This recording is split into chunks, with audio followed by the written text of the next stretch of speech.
The waiting room was cold in a way that no thermostat could fix. It was the kind of cold that seeps into your bones when you're alone, frightened, and surrounded by strangers. Amelia sat hunched forward in the stiff plastic chair, one hand pressing gently against the curve of her swollen belly, the other gripping her phone. No new messages, no missed calls, just silence. She had been texting him for over an hour. "It's starting," she had written. "I think it's time."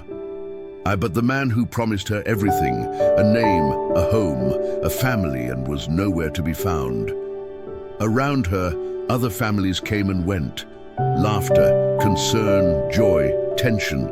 It all danced through the room. Like music she was no longer invited to hear.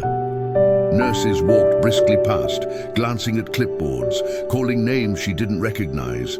No one noticed her, no one even looked her way. Until he did. From the far corner of the room, a man in a navy suit sat with perfect posture. His tie was immaculate, his expression unreadable. He looked like he didn't belong there, the type of man who belonged in boardrooms and black tie galas, not fluorescent-lit hospital wings. But his eyes, deep and strangely familiar, had found her. She didn't know him, and yet when her body flinched in pain and she gasped softly, he stood up. He didn't speak. He just approached slowly, silently, as if pulled by something he didn't fully understand. As Amelia was helped into a wheelchair by a nurse, the suited man remained nearby, distant enough to respect her space, close enough to act if needed. And still, not a word passed between them. Not yet. The sterile scent of antiseptic lingered in the air as Amelia was wheeled through the double doors, disappearing down the corridor. The suited man remained where she had last seen him, near the vending machines, motionless, as if rooted to the floor by something more powerful than logic. He shouldn't have been there. Not at that hour, not in that wing of the hospital, but he was. Benjamin Ashcroft was a man who moved the world with signatures. With steel in his voice and empires at his fingertips, he had no business hovering near a maternity ward in the middle of the night. Yet something in Amelia's face, an ache he recognized but hadn't allowed himself to feel in decades, held him still. He hadn't meant to linger. Originally, he had come to visit an investor's newborn. A gesture of goodwill, nothing more. But the investor was long gone, discharged earlier that afternoon. Benjamin had stayed anyway, and then he saw her. Her eyes weren't pleading, her body didn't beg, but the loneliness surrounding her screamed. He sat back down, but not to wait, not consciously. He simply remained. On the other side of the hospital wing, Amelia was trying not to cry. The room was quiet, too quiet. No familiar voice whispering comfort. No hands to hold. Just the rhythmic beeping of machines and the tightening rhythm of labor pains. She told herself it didn't matter. She could do this alone. But as another wave of pain hit, she let out a soft cry that no one answered. Except, behind a frosted glass pane, Benjamin stood again. His hand hovered just above the door handle to the hallway. He still didn't know her name. But for the first time in years, he felt like he needed to. The nurse tried to make small talk, gently asking Amelia if she had someone coming. A friend, a partner, anyone. Amelia gave the same smile she had practiced during her pregnancy, the one that looked calm, but didn't quite reach her eyes. "I'll be okay," she whispered, and the nurse nodded politely, but didn't believe it. Because the ring finger on Amelia's hand was bare. No imprint, no tan line. Just a soft, swollen silence where a promise used to be. Benjamin saw it too. He hadn't meant to look. He told himself it was just curiosity, the kind of curiosity a man like him could afford, distant, removed, clinical. But the moment he saw that empty finger, something clicked. He remembered a night, years ago, when his own fiancée had removed her ring, a small gesture that meant everything. That ring had rolled across a marble floor as she walked away. He hadn't stopped her. He never forgot the sound it made. Now, watching this woman grimace through a contraction, her hands clenching the thin blanket, Benjamin felt the weight of silence again. Not guilt. Something heavier, like purpose. A nurse stepped out into the hallway to fetch ice. Benjamin approached her. "What's her name?"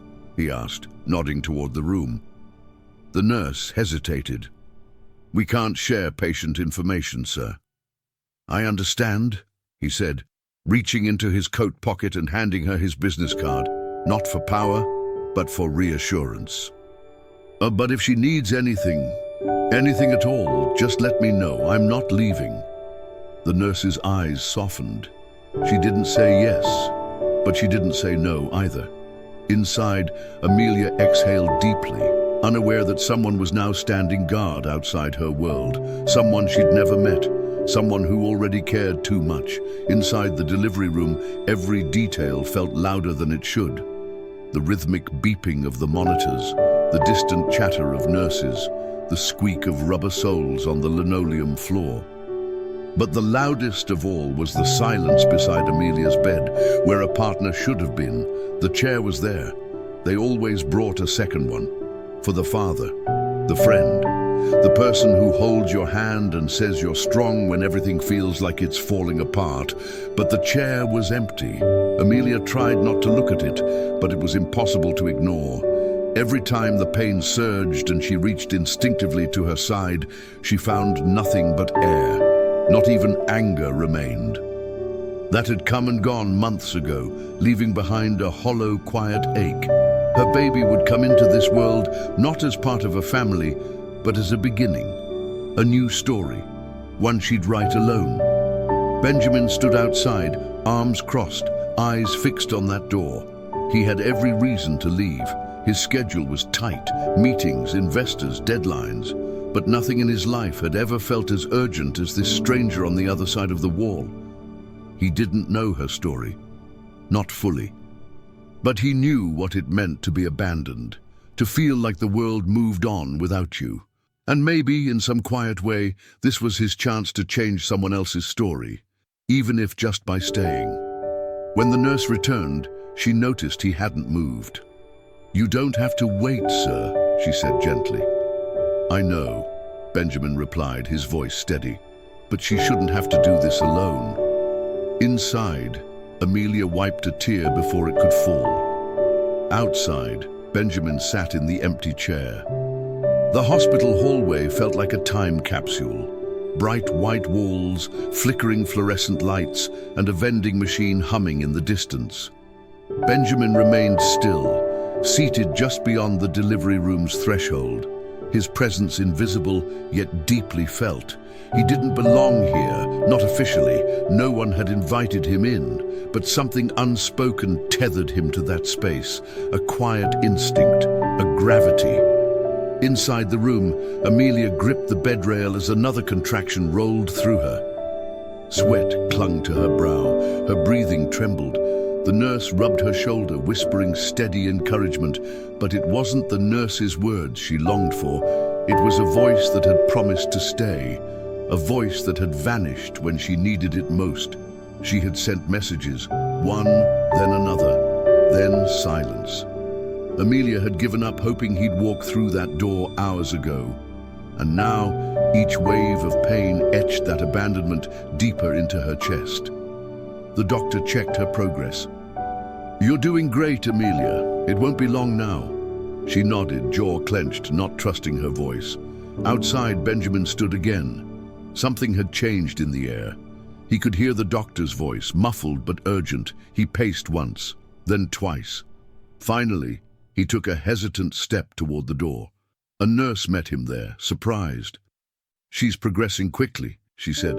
"Your family?" Benjamin paused. "I'm not," he admitted, "but I don't think she should be alone." The nurse looked into his eyes and saw something she couldn't name, but trusted. "You have 5 minutes," she said, stepping aside. Benjamin didn't knock. He didn't need to. He opened the door quietly, his eyes meeting Amelia's from across the room. For the first time in hours, she didn't feel abandoned. She didn't even have to speak. Her eyes said everything. Benjamin stepped quietly into the room, instinctively removing his coat and placing it on the nearest chair. The sterile scent of antiseptic lingered in the air, but it couldn't mask the electricity of the moment, the tension, the vulnerability, the pain. Amelia's eyes never left his as he approached her bedside, and for a long second, they just stared. She didn't know whether to cry, shout, or fall apart. She was too exhausted for any of them. He didn't speak right away. He simply reached for her hand. Amelia hesitated, but her fingers slowly curled around his. Warmth met warmth. Her walls, cracked and crumbling, allowed him in without resistance. It was strange. This man she barely knew holding space that wasn't his. And yet, at that moment, he was more present than anyone else had been in months. The nurse returned and gave Benjamin a brief nod of approval. She needs calm right now. Just hold her hand. Another contraction hit hard. Amelia arched in pain, her grip tightening. Benjamin braced without flinching, murmuring gently, "I'm here. Just breathe. You've got this." He didn't pretend to know what she was going through. He didn't offer hollow promises. He simply stayed. And in doing so, he filled a void that the baby's father had left gaping wide. As the minutes turned to hours, Benjamin stayed right there, fetching water, adjusting pillows, letting her rest between waves of pain. The doctors came and went, nurses changed shifts. But Benjamin didn't move. No one asked why he was there. No one questioned it anymore. In that small hospital room, as dawn threatened the edges of the sky, a new kind of bond began to take shape. Not built on romance, not yet, but on something far more rare. Reliability. The early hours stretched long, and the hospital seemed to fall into a hushed rhythm. Machines beeped softly, footsteps echoed down distant halls, and Amelia dozed between contractions, her hand still in Benjamin's. He hadn't let go. He sat there, half slouched in the visitor's chair, half braced for the next moment she'd need him. His shirt was wrinkled and his eyes tired, but he didn't seem to notice or care. He wasn't thinking about his schedule or the meeting he was missing or what people might say if they saw him here. None of it mattered. She stirred and opened her eyes slowly. For a second, she looked around, confused. Then her eyes landed on Benjamin. "You're still here," she whispered, her voice hoarse. He nodded. "You didn't think I'd leave, did you?" "I thought everyone would." The words hung between them, sharp, painful, real. Benjamin didn't rush to fill the silence. He let it linger, then replied softly, "I don't walk out when it matters." She didn't know what to say to that, but her eyes said enough. There was something in them now, something more open, something less guarded. Trust, maybe, or the very beginning of it. The doctor entered to check her progress. Things were moving fast, too fast. Benjamin stood aside, watching as they prepped everything, explained the risks, reassured her. Amelia's face was pale. She gripped his hand again, this time tighter than ever. "I'm scared," she said. "So am I," he admitted. "But we're in it now, together." That word, together, meant more than either of them could fully grasp in that moment. But it changed something. In the quiet between the contractions, in the silence between their sentences, something stronger than fear was beginning to grow. Something like hope. The hours passed in waves of pain and quiet. Amelia labored with a silent determination, gripping the sheets, holding Benjamin's hand, breathing through every contraction with tears in her eyes and resolve in her heart. The nurses moved with swift professionalism. The doctor gave soft instructions, and Benjamin remained still and grounded, the only fixed point in a room spinning with urgency. Then the cry came. a loud, piercing, beautiful sound that silenced every machine and filled the air with something indescribable. Amelia collapsed back onto the bed, drenched in sweat and tears, as the nurse held up a tiny, wriggling bundle swaddled in white and blue. "It's a boy," she whispered. Benjamin didn't move right away. He stood frozen in the doorway, watching the scene as if it didn't quite belong to him, as if it were too sacred to intrude upon. But when the nurse turned and asked, "Would you like to hold your son?" his eyes locked with Amelia's. She nodded once. He stepped forward, arms trembling slightly, and took the newborn into his arms. The baby was so small, so impossibly alive. His little fists clenched, his face wrinkled, his breath warm against Benjamin's chest. No one said anything for a long moment. Then the nurse asked, "Do you have a name for him?" Amelia looked down, caught off guard. The question was too sudden, too intimate. I hadn't chosen," she said, voice thin. "His father was supposed to—" She stopped. The nurse didn't press. She simply smiled and left the form blank. Benjamin sat beside the bed with the child still in his arms. "You don't have to name him today," he said gently, "but when you do, make sure it's one that means something." Amelia closed her eyes and let the silence settle again.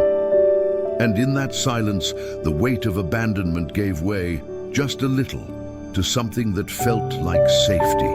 The following morning, the hospital room transformed. Sunlight spilled across the floor in soft golden streaks. Where once there had been only machines and pale curtains, now there were fresh white lilies, roses, and sunflowers arranged in tall crystal vases. They had arrived quietly, without a card, but everyone knew who had sent them. Amelia woke slowly, her body heavy, her mind drifting. The baby slept beside her in the transparent bassinet, his breath rising and falling in the stillness. Benjamin was gone. Not a trace of him remained, except for the quiet, almost reverent order of the space, like someone had cleaned while the world slept. Her hands curled into the warm cotton blanket, and she felt the hollowness creep back in. She'd known better than to believe it. People leave. People promise and disappear. They comfort you in moments of chaos and fade the moment you need them most. The nurse came in with soft steps. She checked the monitors, then paused, as if waiting. "He said he'd come back in the afternoon," she offered gently. Amelia didn't respond.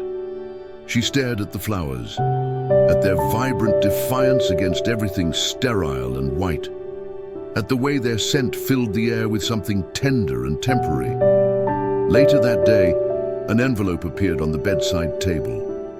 No one saw who left it.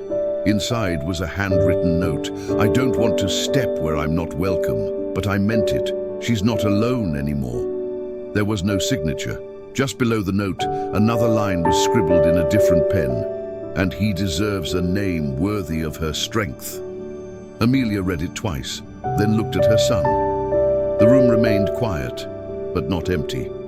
The evening crept in with a pale pink sky brushing the hospital windows. Amelia sat upright now, her strength returning in waves. The baby lay swaddled in her arms, eyes closed, lips twitching in tiny dreams. Every so often, he'd let out a sound, a yawn, a sigh, a gentle hum that made her heart ache in a way she never knew it could. The note still sat on the table beside her. She hadn't let the nurse take it away. She read it again. "I meant it. She's not alone anymore." Her fingers brushed over the handwriting, memorizing the rhythm of each letter, the way the ink pressed deeper in certain words.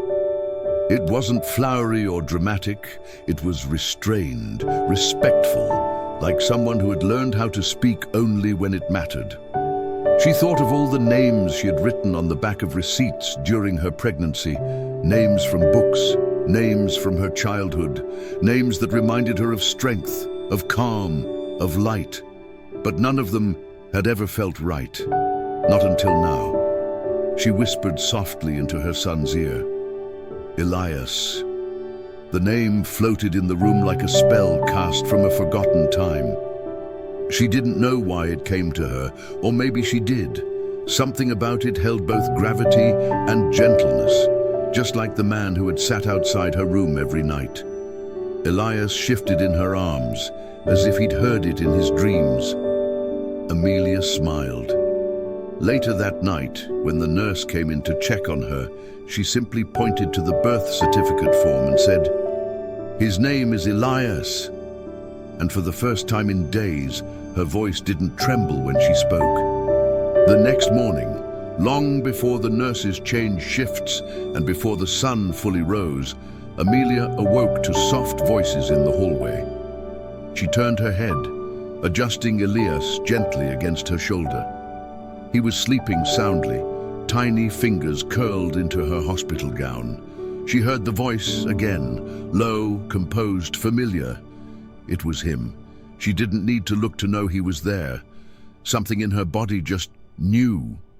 The nurse stepped into the room quietly, holding a small envelope.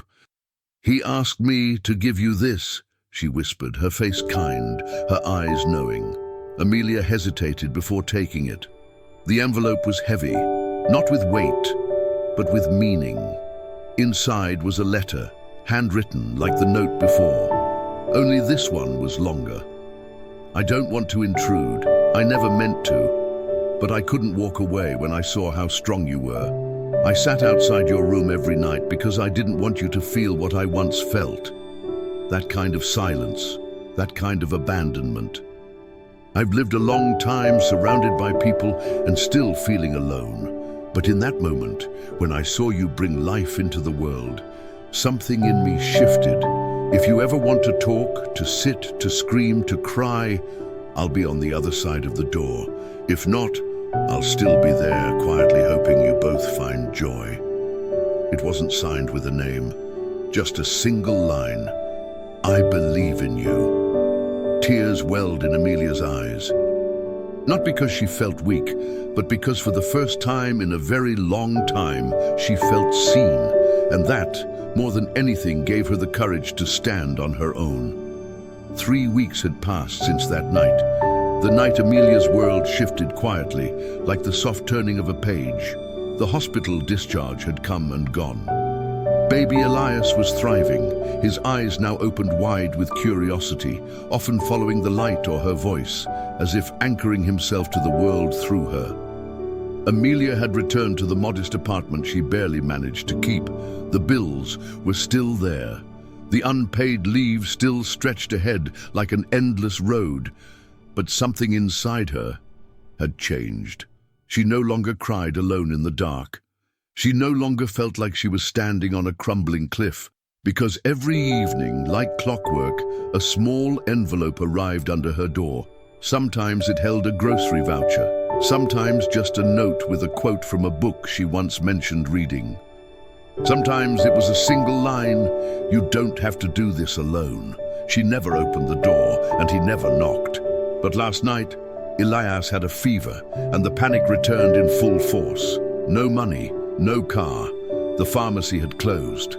Desperate, she opened the door and found him sitting at the bottom of the stairs, just waiting. He looked up, startled, almost shy. "I didn't know if you'd ever open it." She didn't speak. She only handed him the thermometer, then let him follow her inside. He didn't offer to rescue her. He didn't try to take over. He just stayed, held Elias while she made tea, let the silence stretch between them like a soft thread instead of a wall. In that quiet room, something sacred unfolded. Not a romance, not yet, but trust, humanity, respect, and the beginning of something neither of them had felt in years: home. Morning light spilled through the thin curtains like gold-dusted promise. Amelia stirred quietly, careful not to wake Elias. But when she turned, she saw him, still there, asleep on the old armchair by the window, arms crossed, head tilted, peace written across a face that once only knew tension. She watched him for a long moment, not sure how to feel. Not sure what she was supposed to say to a man who didn't ask for forgiveness because he never left to begin with. He woke with a start, blinking into the light. "I didn't mean to stay the whole night," he murmured. But she only offered him coffee, already hot on the stove, and he took it wordlessly, sitting at the chipped kitchen table like it was his rightful place. Between sips, she finally asked the question she'd been too afraid to voice. "Why did you help me that night?" He set the mug down slowly, fingers steady. "Because when I saw you, I didn't see someone weak or abandoned.